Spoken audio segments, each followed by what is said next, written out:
Welcome, Nikki.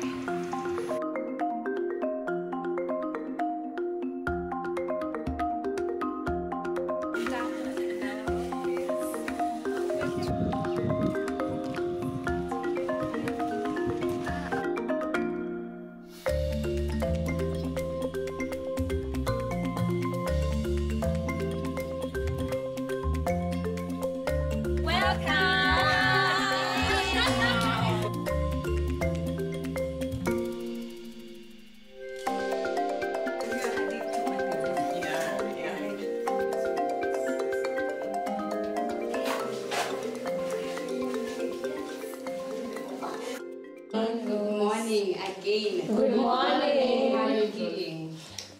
Pumped up. Excited. Okay.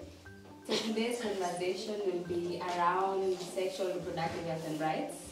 I'm hoping the event will be as lively, as honest, and as vulnerable as possible. And we'll start by just understanding the basics of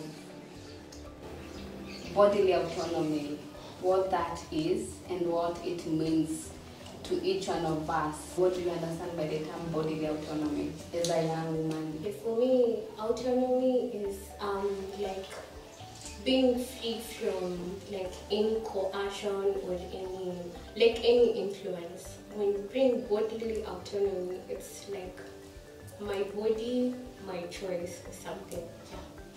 To me, bodily autonomy is understanding your body, accepting the way you are, and I think it's the basic base of gender equality. Having the power to accept my body, to own it up, make choices for my body and for myself. To me, it's on freedom and making my own decision without any judgment from anyone. For me, what bodily autonomy means is making informed choices about my body, what works for me and what doesn't work for me. If you don't mind sharing, what are some of the challenges you feel in the young men and girls from attaining bodily autonomy? What are some of the challenges? What I can say is one of the things is culture.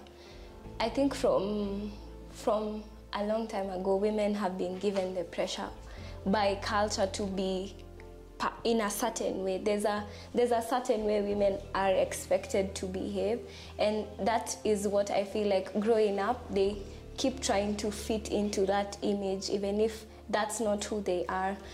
So I'd say culture and religion. I would say gender inequality because related to culture still, it is believed that men are supposed to make, not it is believed, actually men make most decisions for us as women. I think it also happens in relationships, whereby your boyfriend will tell you, you're not going out in that dress. No, I'm not allowing you to. You're my girlfriend, you're supposed to dress like this. And he wants you to short dress, and you can take a kuingisha box, but size you're dating and then Don't wear that. Girlfriend yangu hafai kuvaa hivyo, girlfriend yangu hafai kutoka nje hivyo. Okay, watu wengine like boyfriends wako zile za umepata ball anakuambia we za then you are like mimi sina nini siko able like you want to flash anakupush to then at the end unajipata ushaza. Yes, in relation to that is Julie's point about contraceptives. Before asking that question, do we all know contraceptives? Yes. Can you name some? Bulletproof vests. Okay. Implants. IUDs. Patches. Morning after pill. Oh, patches. Okay. Yeah. Morning after pill. Why? Your voice.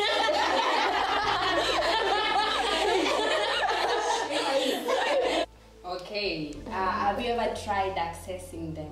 Yes. How was the experience? Sometimes it's kind of shameful to just walk in the chemist. Sure, I'm saying you pay the condom. You're in dinner. Give me a pregnancy test. Give me a P2. Imagine or you're in the supermarket in the lines, you know that long line, and you with your condom there, and then the one behind you is a 50-year-old woman. So when you're turning, she's looking at you. Unasikia kumwambia si zangu. Also, it's a bit risky for the people who use pills. If you miss one day, you forget. It's a wrap. I'm not sure. Have you ever had contraceptives fail? Yes. So then what happens then after they fail? What option or what choice do you have as a young woman still linking it to bodily autonomy? I think when they fail, I use the e-pill, and when kabisa to, I think if they fail and I get pregnant, as for me, I think I'll just go to the option of aborting.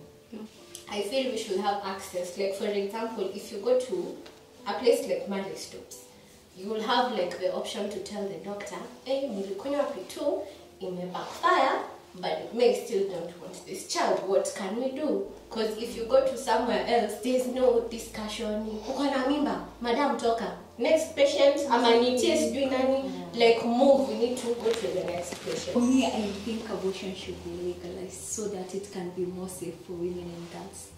Because I have a friend of mine who tried to do abortion by herself, and then by the time it was realized, it was like 2 weeks later after she did it, and then she bled, and then she thought it was over, and then all of a sudden she started feeling a funny smell from her vagina, and then she went to just this madaktari to kienyeji for cleaning, and now she wants to have a child, and she realized she cannot. If it was legalized, then girls would get a better Safer way. Yes, safer way.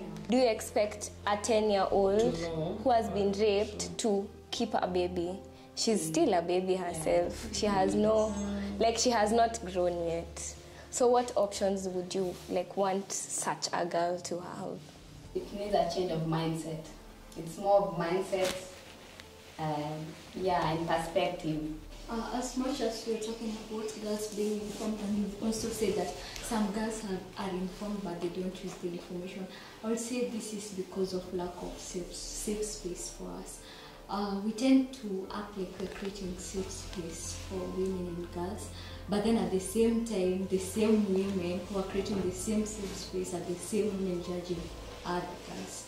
I think we have raised important points, and we are almost done. I think my last comment would be, as much as we are keen in trying to bring that change, we should be the agents of change in our different capacities. You can't be with your friends in a different version of the person you are in such a space. So if it's talking about sex, contraceptives, girls being liberal in their own way, you should be able to have that conversation in the midst of men, your male friends, your other sisters. You should not be comfortable and free in only this space.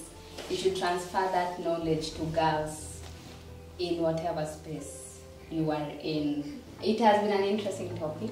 I enjoyed having this conversation with you. As much as we laugh together, I've also come to understand that we go through the same things, and it's really humbling to know that we share the same experiences, and we are all trying to achieve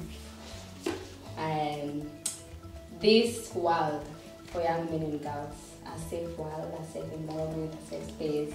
Yeah, I'm happy.